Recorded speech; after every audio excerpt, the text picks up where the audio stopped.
seconds, moments away from hearing President Rodrigo Duterte speak to the nation. He's going to be telling us exactly where we're going to go from here now that the coronavirus cases, COVID-19 cases in the Philippines has risen to 52 as of 6 p.m. today, March 12, Thursday. Let's listen in. My countrymen, good evening.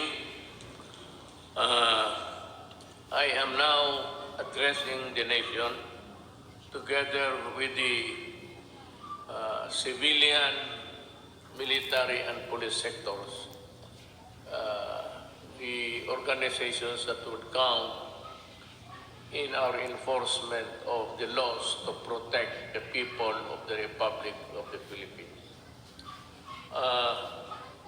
Pardon my broken Tagalog, pero sa mga kababayan ko, kayo, ako, do not panic.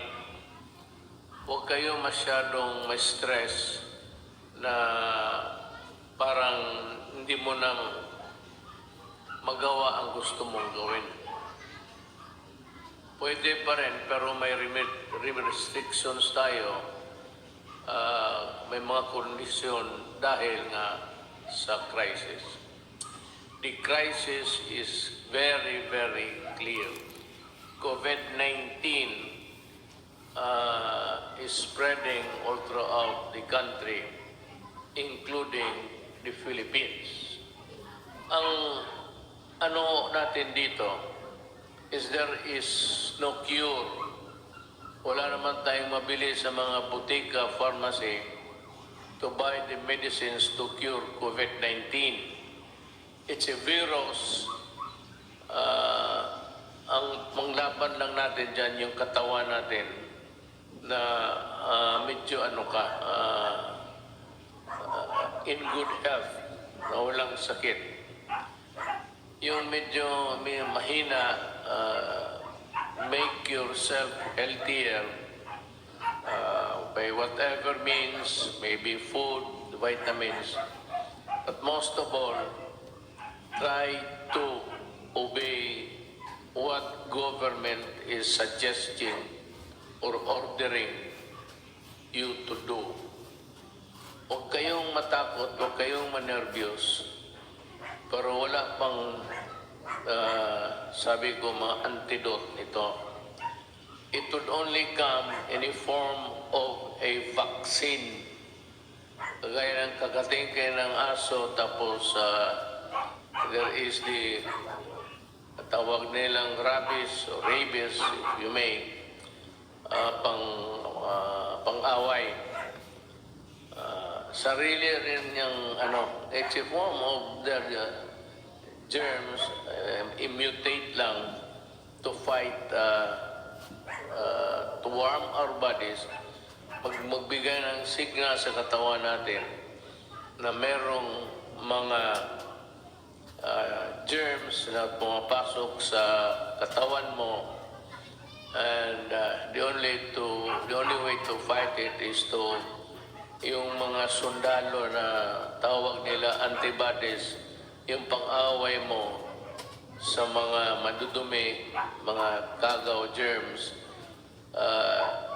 sila yung ma-alert at sila yung papatay ng virus. But until now, wala pa ho yan. So, nandyan na yan. It's a serious one. It is true. Huwag ninyong maliitin. Do not minimize it. I said, but do not kill yourself with worry, because government is doing everything possible to make it at least controllable. But kung kayo po ay mag-cooperate, pag hindi kayo nag-cooperate, the problem would start. And it would start with you and end with you pagka ganon. So, yung mga sinasabi na social distancing, sundin lang po ninyo. At yung mga binibigay na well ahead ng Department of Health. Sundin ho ninyo kung anong sinasabi ng mga doktor kasi sila po ang marunong niyan. Ang military, ako, lahat, na hindi doktor, walang alam, wala kaming maitulong sa inyo. It's only the medical people and medical experts who can help us. So listen to them. Dito sa atin, it's Secretary Duque, and Secretary Duque would articulate kung anong nalaman niya, anong bago na pumasok na informasyon, and he would tell us what to do. So it's very important to give credence to what he says. Ang importante niyan, sumunod kayo. At meron ho kaming itong task force, interagency to, kasali na ang military pati police, kasi kailangan namin ang tulong nila kung sakali man lalala talaga to. Maybe this would create a public disturbance, disorder, but tingin ko hanggang dyan lang naman kasi, I know that you want to follow because you want to help everybody, including yourself and your family. Meron ho kaming resolution ngayon, but maybe I will convert this into an executive order para masunod talaga lahat. Ang sinabi dito, ang una, ang resolution is yung a province quarantine is advised when there are at least 2 positive COVID-19 cases belonging to different municipalities, component cities, or independent component cities in the same province, in the national capital ng isang probinsya. Yun ang definition kung ano yan. Ito namang LGUs which have imposed community quarantine in the respective jurisdiction upon the declaration of the state of calamity shall be allowed to access the equipped relief response. Ang ibig sabihin ho, yung ano ninyo sa probinsya ninyo which you have prepared can now be utilized to the fullest with the help of the national government. Itong isa, work in the executive department. Yung departamento ko, yung akin, kasi tatlo yan. Department, executive department, ako. Then, Congress is another department. Independent to yan. Hindi kailangan sumunod yan. May sarili sila kung gusto nila. And the other department actually is the judiciary. Magkaiba kami, pero tingin ko, ang mga trabahante sa lahat sa gobyerno na may alam kung anong mga bagay, public works, tourism, nandito sa departamento ko. Yung public health, nandito sa akin, so sila yung inutusan kong mag-aral at ito nga yung mga resulta namin. So work in the executive department shall be suspended during this period. Walang trabaho, suspended sila, walang pumasok, without prejudice to the formation of skeletal workforces of government by government agencies in order to maintain the unimpeded delivery of services to the public. Ibig sabihin, sa mga opisina, nasyonal, walang trabaho, pero may mga skeletal, yung mga few employees, volunteer or selected na sila ang muna tuman the fort, ika nga, sila yung papatakbo ng departamento, but with a reduced workforce.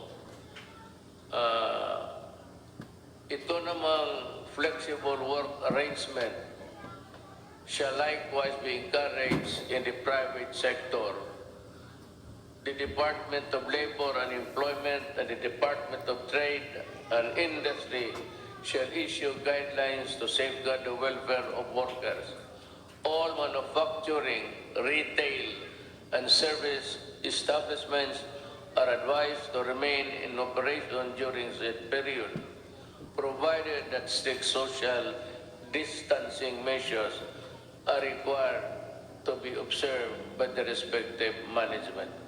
Ibig kong sabihin sa privado, labas sa gobyerno, ang trabaho tuloy-tuloy, pero ganun rin, reduce, ang skeletal pa, medyo ano lang, yung pinili lang, at yung walang mga sakit, magtatrabaho sila, but ang may-ari ng factory o anong klaseng negosyo mo, warehouse, see to it that they are taken care of by their mga management. Huwag ninyong hayaan ang mga trabahante ninyo. Mass public transports, including the light rail transits, the metro rail transit, and the Philippine National Railways shall continue in operation.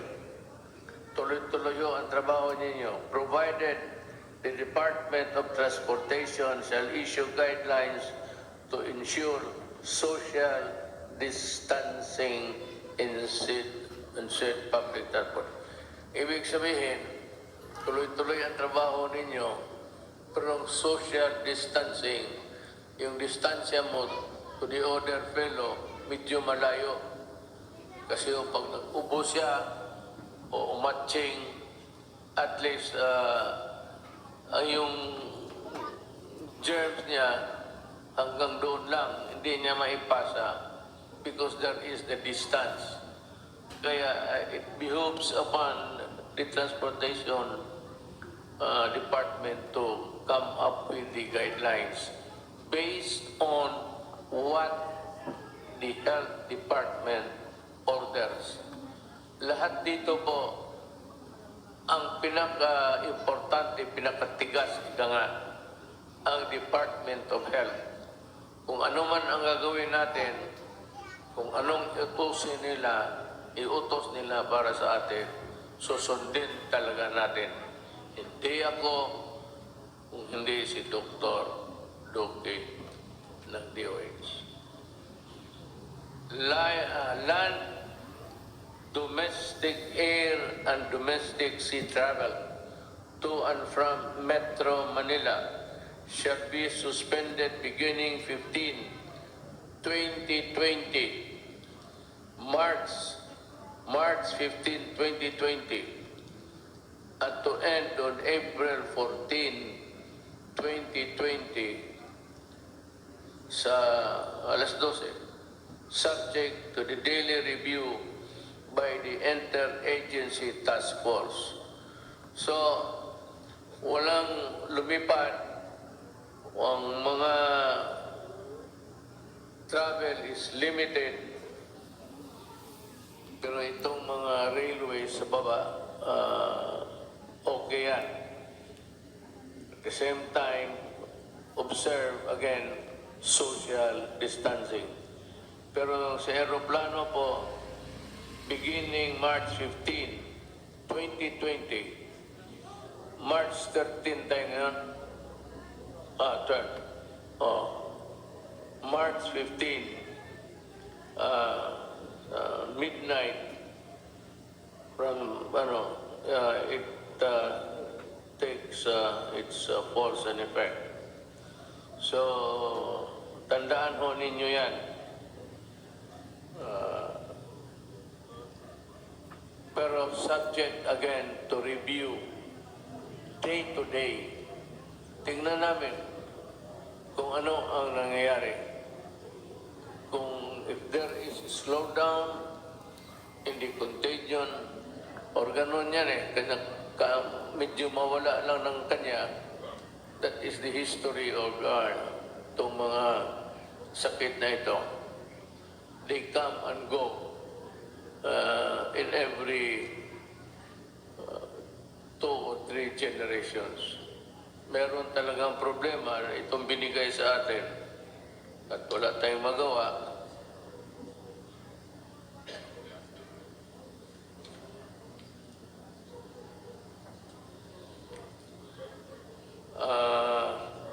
Ito yung talagang trabaho nila. The code alert system of COVID-19 public health event is hereby raised to code red sub-level 2. The Department of Health has to explain to the public itong wherewithals ng code red sub-level 2, I think which is the highest sa prescribed ng WHO. Medyo nandito na tayo sa maximum. And it is really for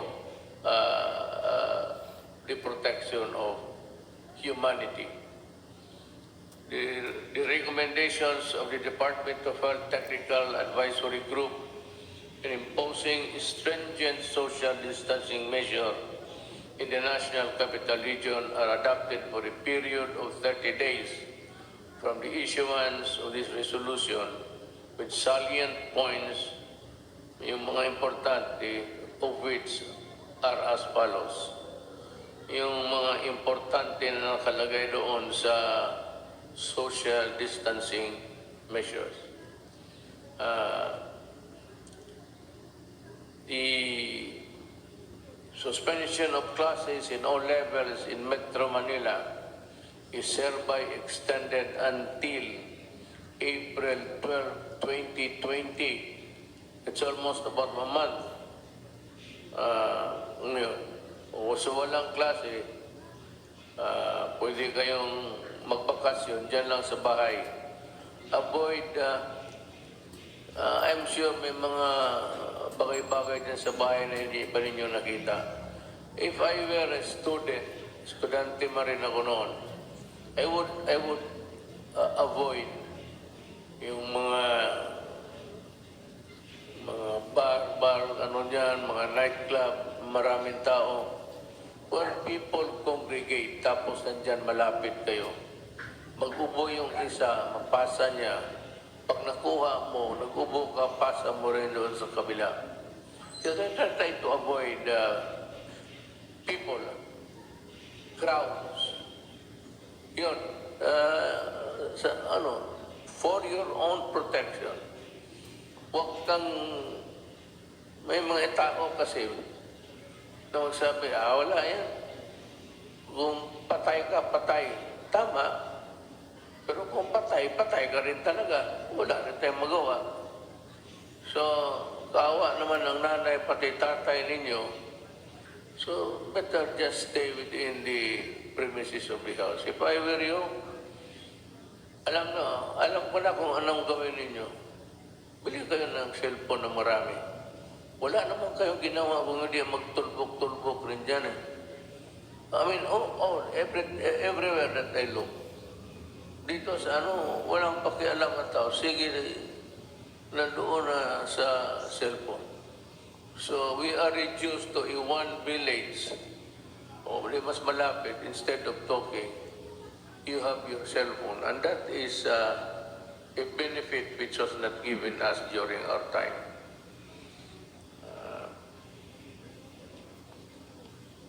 Number 1, ito, the suspension of classes in all levels in Metro Manila is hereby extended until 2012-2020, provided that all students shall continue to fulfill their educational requirements during said period.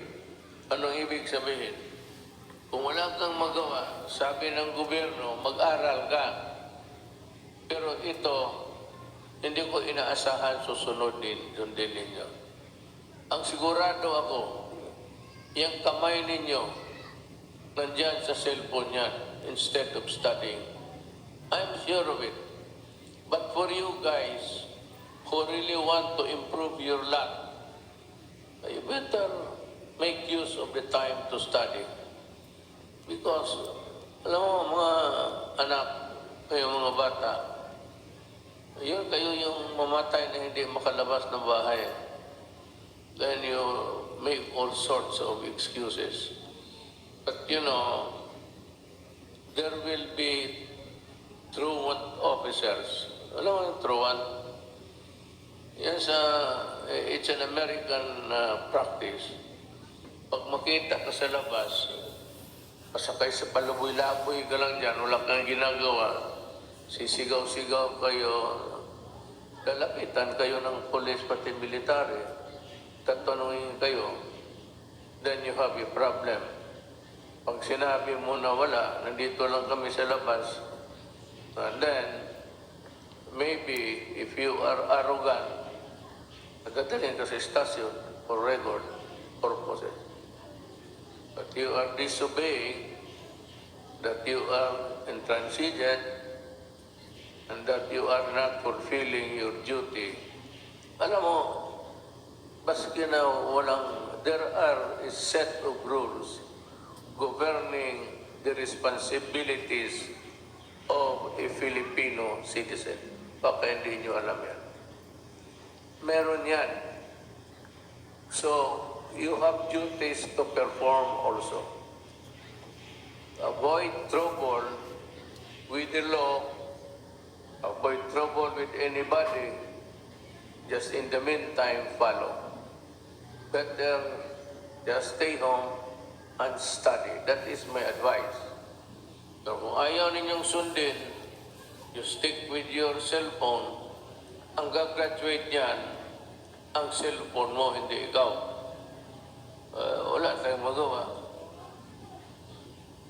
Mass gatherings defined as a planned or spontaneous event where the number of people attending could strain the planning and response resources of the community hosting the event shall be prohibited during this period.